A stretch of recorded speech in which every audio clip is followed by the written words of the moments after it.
Querido Deus, mais uma vez o teu povo veio à tua casa para começar o dia pertinho do Senhor. O que nós acabamos de ouvir, desejamos que venha ser a nossa oração. Hoje o sono fugiu, viemos à tua casa, ainda nem vemos os raios do sol direito e já estamos aqui para te dizer: nós te amamos, queremos ouvir a tua palavra e queremos ser transformados por ela. Amém. Fala o nosso coração de maneira muito clara através da tua palavra, é o que te pedimos por Jesus. Amém.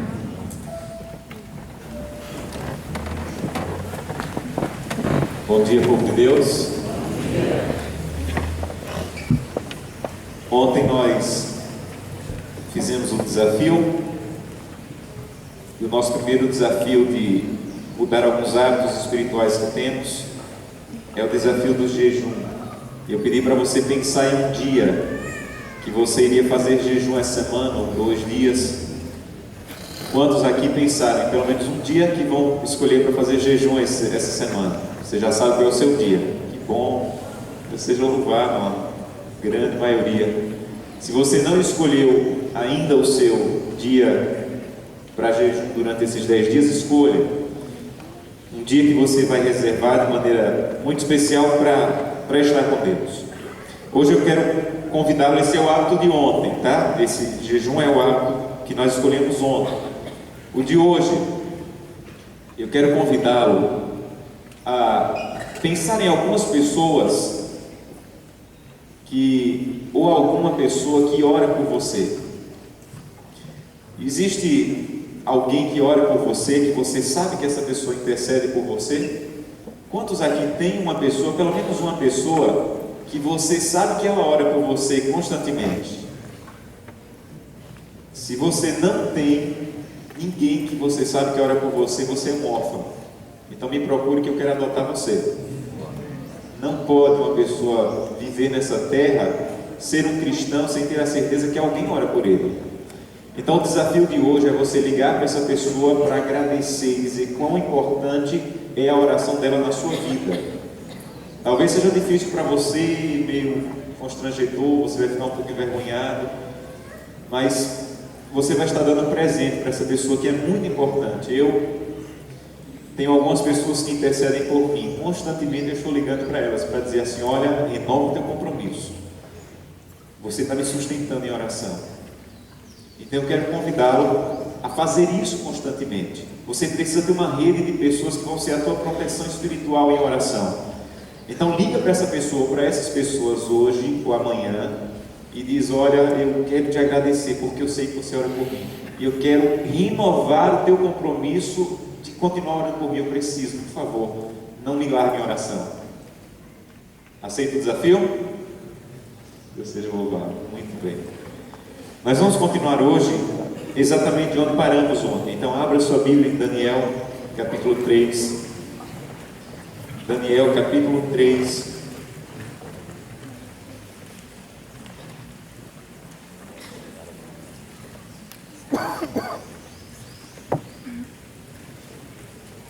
Um dia eu estava nas férias, comportando, estava muito difícil, muito duro.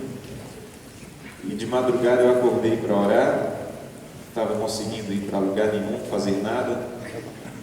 E em oração eu vi a irmã Lia aqui, mora lá no colégio. Eu sabia que ela orava por mim todo dia, ela tem um caderninho e orava por mim. E em oração eu vi a irmã Lia orando por mim. Aquilo me emocionou muito e me deu força. E eu saí para o trabalho e foi uma bênção.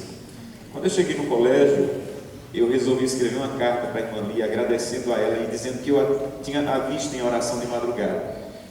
E foi exatamente na hora. A hora que eu a vi de madrugada era a hora que comumente ela se acordava para orar pelas pessoas do caderninho dela. E eu escrevi uma carta para ela agradecendo.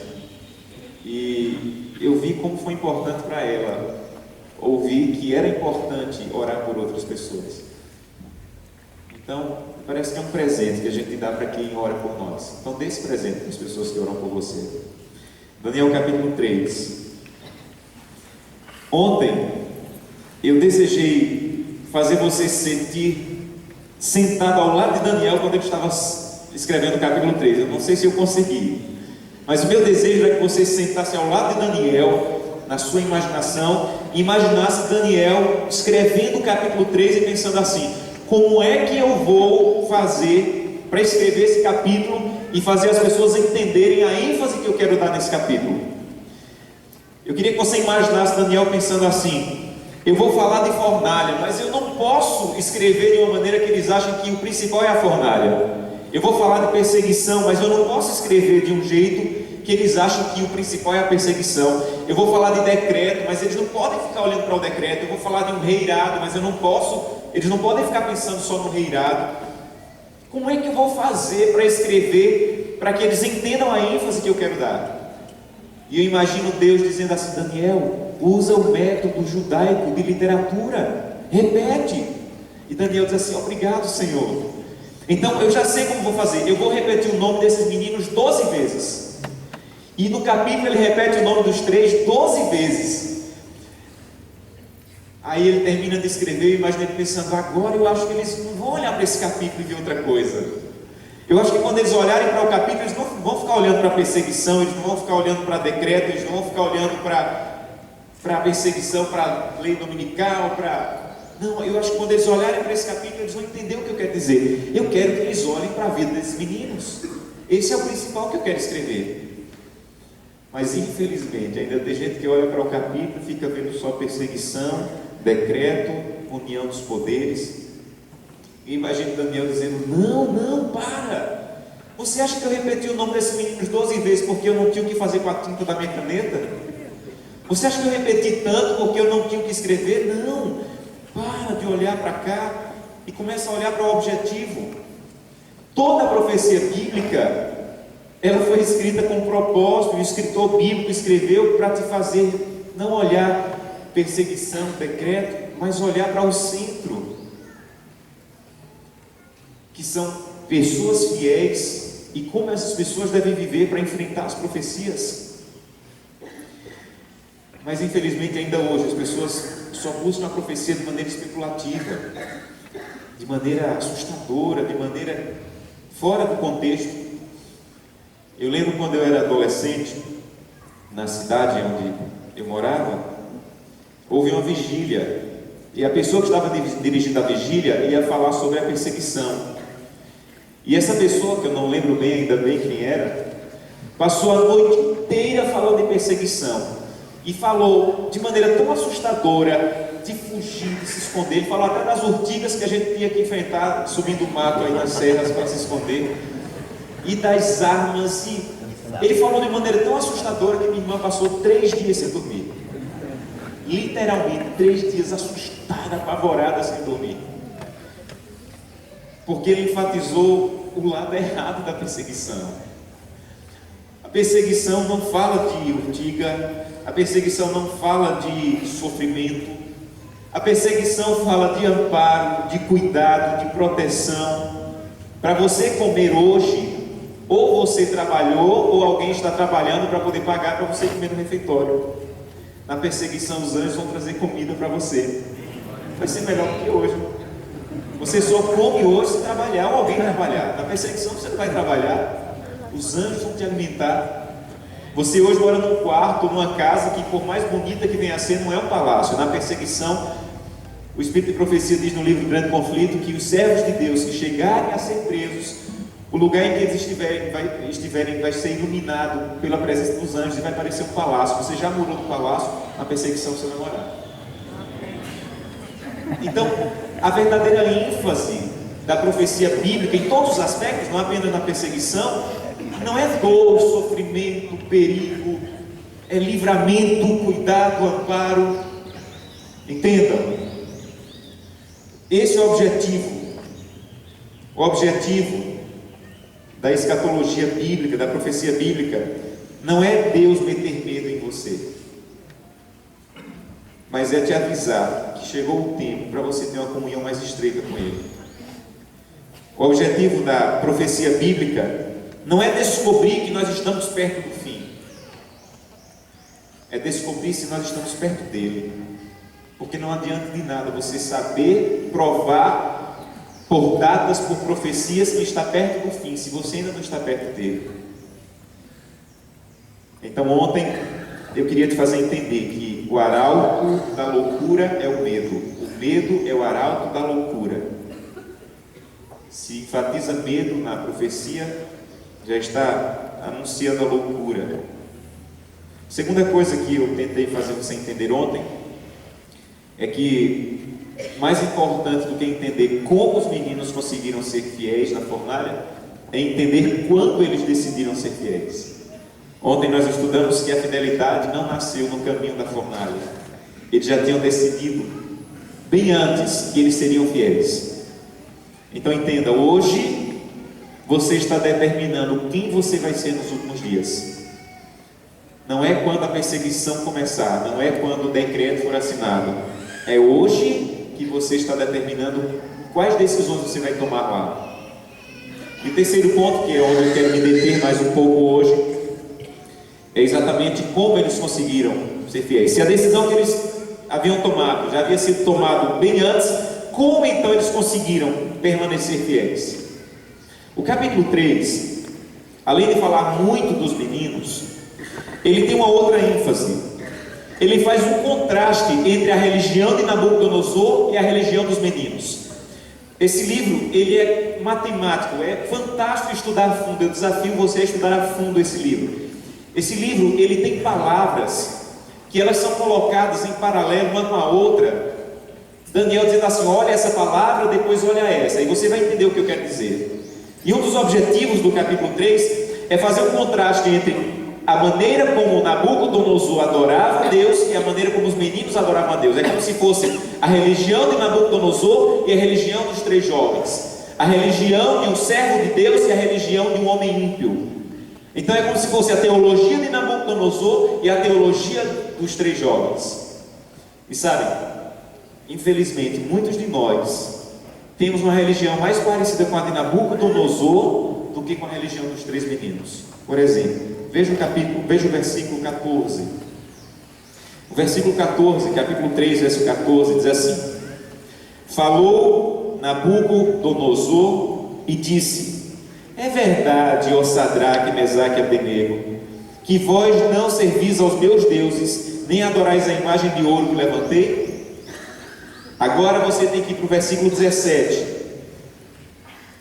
Aqui está o contraste com essa religião de Nabucodonosor. Verso 17. Os meninos respondem: se o nosso Deus a quem servimos. Vejam, no versículo 14, Nabucodonosor usa a palavra servir. No versículo 17, os meninos usam a palavra servir. Então, é como se Daniel estivesse dizendo assim: Nabucodonosor tinha uma maneira de servir, tinha uma maneira de adorar. E os meninos disseram: nós também temos, só que não é o teu Deus, nós também servimos. Então no versículo 14, Nabucodonosor diz assim: é verdade que vocês não vão servir aos meus deuses. Os meninos dizem no versículo 17: é verdade, nós não vamos servir ao teu Deus, porque nós já servimos a um Deus. Então essas duas palavras, servir no verso 14 e servir no verso 17, denota a religião dos dois, era completamente diferente. Os dois serviam, era a mesma palavra, mas era muito oposto. Sabe como era a religião de Nabucodonosor? Sabe como era o servir de Nabucodonosor? Era assim: ir para a igreja. Se marcou o dia de adorar o Deus, ele estava lá. Se tinha que oferecer alguma coisa ao Deus, ele estava lá. Se tinha que obedecer alguma coisa para o Deus dele, ele estava lá.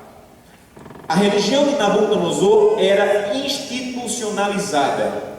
Se a religião marcava de ir para o campo adorar uma imagem, ele ia. Se a religião marcava que era para oferecer alguma coisa, ele oferecia. Muitos têm uma religião institucionalizada. É para guardar o sábado, estou lá. É para devolver dízimo uma vez por mês, estou lá. Essa religião não serve. Essa é a religião de Nabucodonosor.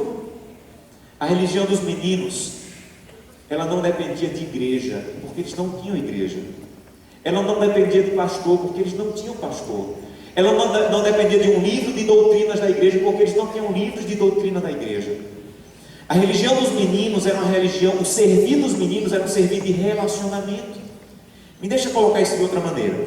Se hoje o IAN rompesse com a igreja adventista do sétimo dia, Se hoje o IAN declarar, se hoje nós não somos mais uma instituição cristã, a primeira coisa que vamos fazer é lacrar a porta dessa igreja. Não tem mais culto, não tem mais capela no residencial, nenhum professor pode começar o dia na sala de aula lendo uma meditação, não pode mais orar em sala de aula, não pode mais ter ensino religioso.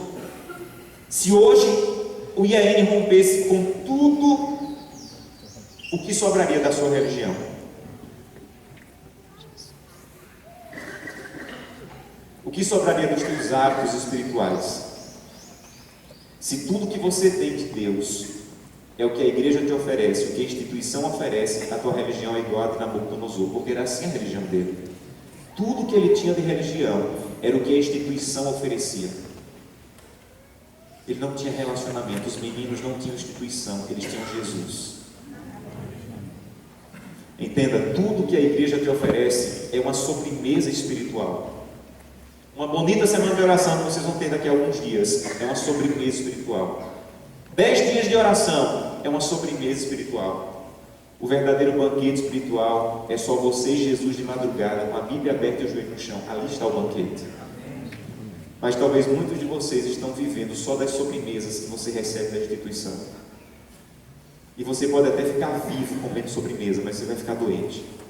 E talvez a tua doença espiritual é porque você está vivendo de sobremesa. Você está vivendo o que a instituição te oferece. Sabe? Você precisa ir à presença de Deus por você mesmo, não pela instituição. Você precisa conhecer a Deus por você mesmo. Você precisa ter contato pessoal com Ele. E você talvez esteja fraco na fé. Talvez você esteja querendo desistir da fé, não por causa da religião, mas pela religião que você vive. Porque é uma religião apenas de instituição e não de relacionamento. Aqueles meninos, eles não tinham uma religião de instituição. Eles conheciam, eles tinham um relacionamento diário com Deus. A palavra servir que eles usam aqui no verso 17 não é uma palavra de doutrina. Eles não estavam dizendo assim, Nabucodonosor, olha, nós não podemos ajoelhar, nos perdoe aí, rei. Nós não podemos nos ajoelhar diante da imagem, porque a nossa religião tem uma doutrina lá, escrita no livro da igreja. E a doutrina diz lá no manual da igreja que a gente não pode se ajoelhar diante da imagem. Não era isso que essa palavra estava denotando. Quando eles disseram, Nabucodonosor, nós servimos ao nosso Deus, eles estavam dizendo assim, nós já temos o hábito de nos ajoelhar diante de um Deus, e não é esse aí não. Então nós não vamos mudar o hábito que nós temos de buscar a Deus por causa de uma coisa nova na religião que você está inventando. Nós já temos o hábito, Nabucodonosor, de nos ajoelhar, e nós não vamos mudar esse hábito. Então, se for para mudar o hábito de buscar a Deus do jeito que eu busco, eu prefiro morrer. Eu estou pronto a morrer, mas eu não estou pronto a mudar os meus hábitos de buscar a Deus. Infelizmente, muitos de nós mudamos os nossos hábitos de buscar a Deus de maneira muito fácil. Satanás não precisa arriscar nem fósforo, quanto mais acender uma fornalha. Eu busco a Deus 6 horas da manhã, mas se a Globo passar um bom filme e o filme acabar meia-noite, eu já posso acordar 6 horas da manhã. Então ontem eu fui dormir tarde assistindo um filme. Eu busco a Deus 6 horas da manhã, mas se eu ficar mais tempo na internet à noite e for dormir 1 hora da manhã, aí eu já vou acordar em cima da hora de ir para a escola, porque ontem eu fui dormir tarde. Aqueles meninos disseram, não, eu tenho um hábito de buscar a Deus, e se for para mudar esse hábito, eu prefiro morrer. Daniel orava 3 vezes por dia. Quando o rei proibiu, ele disse assim, não, pode me mandar para a cova do leão, mas eu não vou mudar meu hábito de buscar a Deus por causa de alguns leões famintos. Talvez a Globo, a internet estejam determinando os teus hábitos de comunhão. E Deus quer te convidar a ter hábitos de comunhão tão estritos, tão firmes, que você prefira morrer do que mudar os hábitos de comunhão que você tem. Por isso, infelizmente, muitos de nós temos uma religião parecida com a de Nabucodonosor. Experimente Jesus e pare de experimentar simplesmente a religião. Experimente Jesus. Livro Mensagem aos Jovens, página 384 diz: nomes são registrados nos livros da igreja, mas não nos livros da vida do céu. Disse Ellen White, que não existe um entre 20 jovens que sabe o que é a religião experimental. Vi que não existe um entre 20 jovens que sabe o que é a religião experimental. E sabe o que é experimentar Jesus? E sabe por que aqueles meninos não mudaram o hábito? Porque eles sabiam quem eles eram. E eles sabiam quem eles poderiam se tornar se tivessem o hábito de buscar a Deus. Aqueles meninos diziam: Rei, eu não posso parar de buscar o meu Deus. Eu sou um escravo. Eu fui tirado da minha família muito cedo. E eu decidi que iria buscar a Deus, e Deus tem honrado a minha vida, Deus tem me abençoado. Eu não posso. Você precisa descobrir quem você é. Você é um pecador, miserável, que merece a condenação eterna. E você só pode ser um príncipe e uma princesa de Deus se você tiver hábitos de buscar a Deus. E Ele vai te transformar num príncipe e numa princesa do reino celestial. Mas para que isso aconteça, você precisa ter firmes hábitos. E você precisa, se for necessário, morrer por eles. De buscar a Deus, de ir à presença de Deus e não abandoná-los de jeito nenhum. Você precisa descobrir quem você é, porque os meninos descobriram quem eles eram. Isso é o verdadeiro sentido da profecia, amigos. Sabe, não é difícil provar biblicamente que o mundo já está no fim. A questão é quanto isso mexe com você. Eu poderia provar para você por recortes de jornal, eu poderia provar para você por situação econômica do mundo, por a questão ecológica do mundo, eu poderia provar para você que nós estamos no fim, mas quanto isso está mexendo com você? Há quanto tempo saber que nós estamos no final do tempo do fim está mexendo com você? É essa a questão desses 10 dias. Não é saber que estamos no tempo do fim, é saber quanto isso está mexendo comigo. As entrelinhas da profecia gritam, nos convidando para ter mais comunhão com Deus. Esses dias eu não quero mostrar para vocês a decadência do mundo com a precisão das profecias. Eu quero mostrar para você a mediocridade da nossa comunhão com Deus. Não quero mostrar a precisão da profecia, nem a decadência do mundo. Eu quero mostrar a mediocridade da nossa comunhão com Deus, para que possamos sair dessa mediocridade.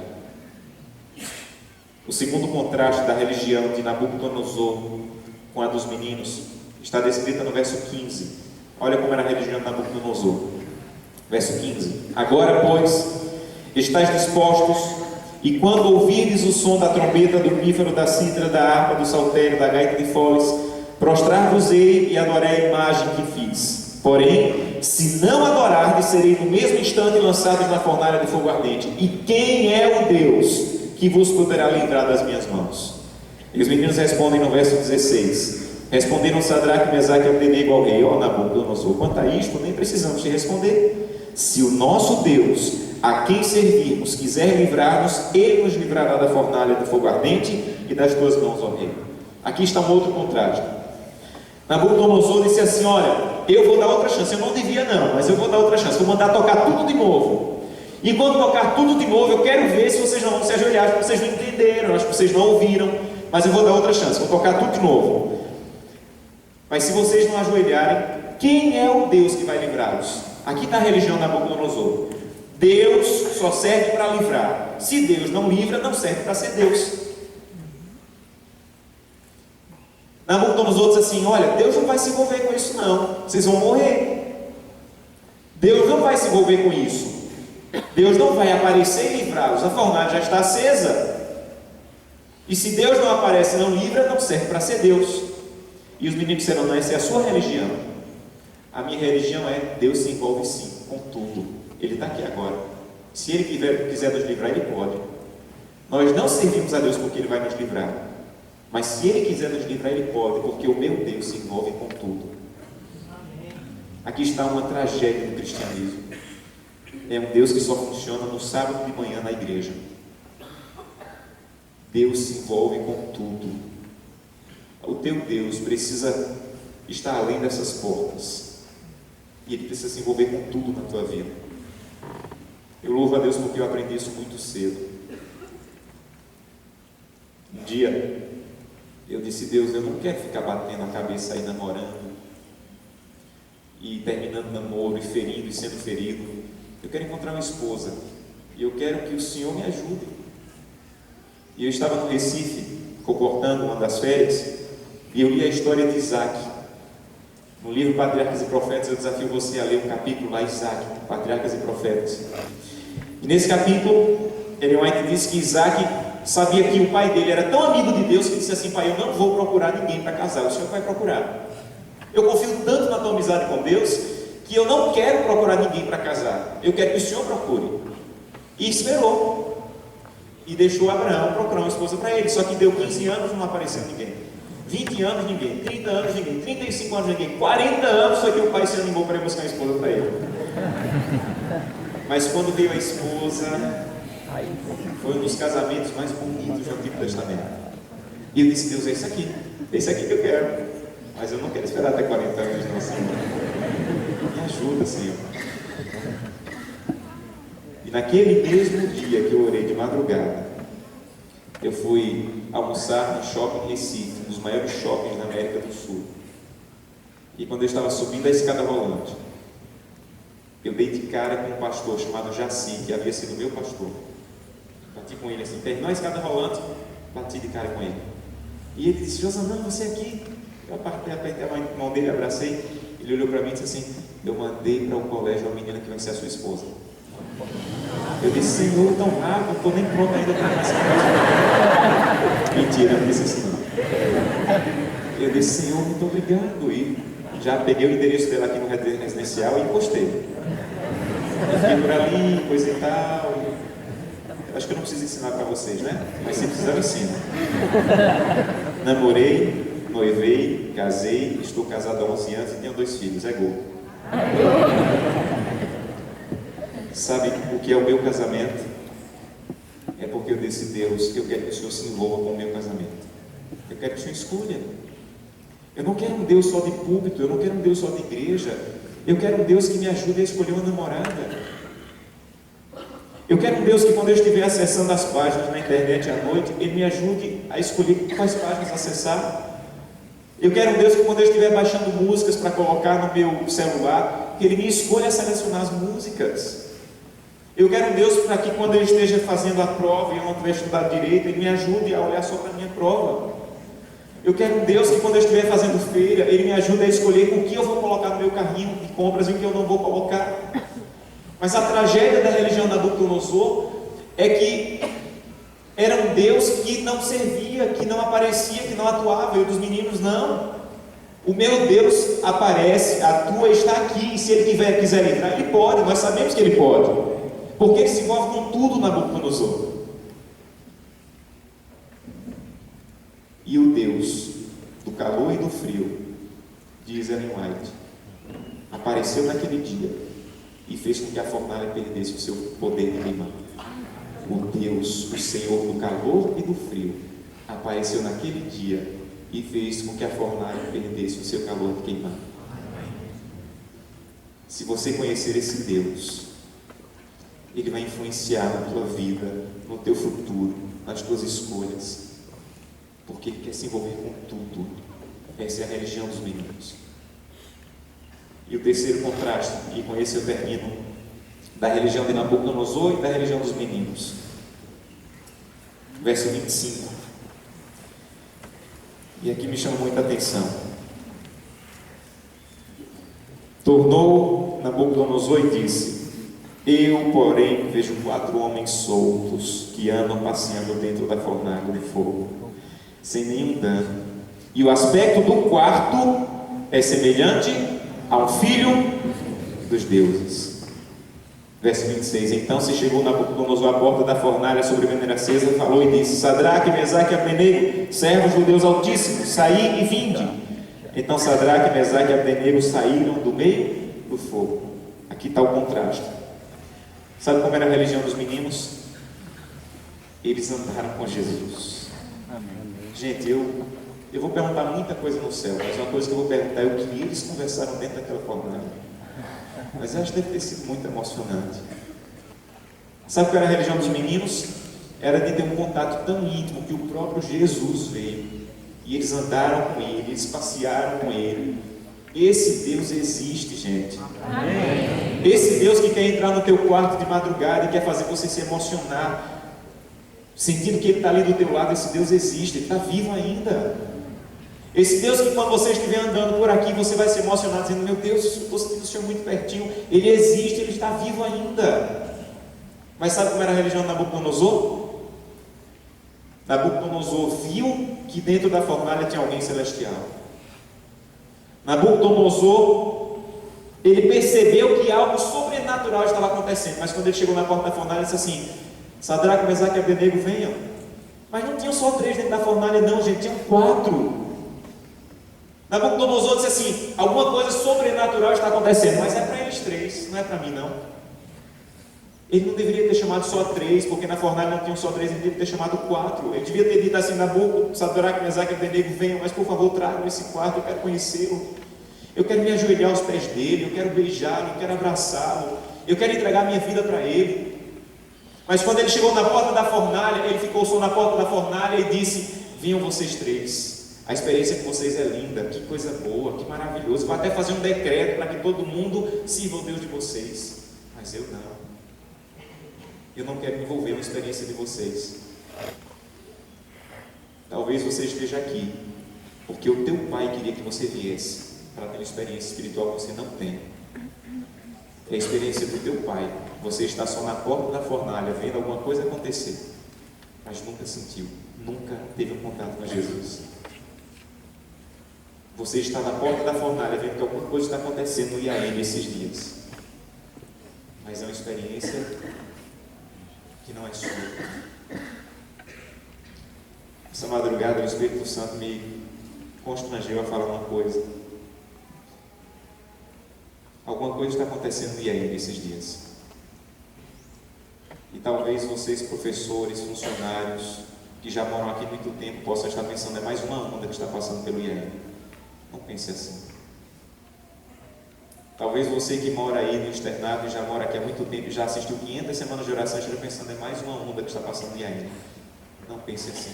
Não fique de fora da fornalha dizendo assim: alguma coisa está acontecendo.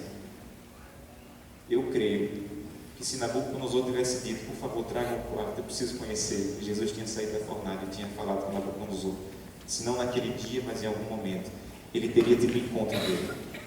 Mas sabe por que ele não teve?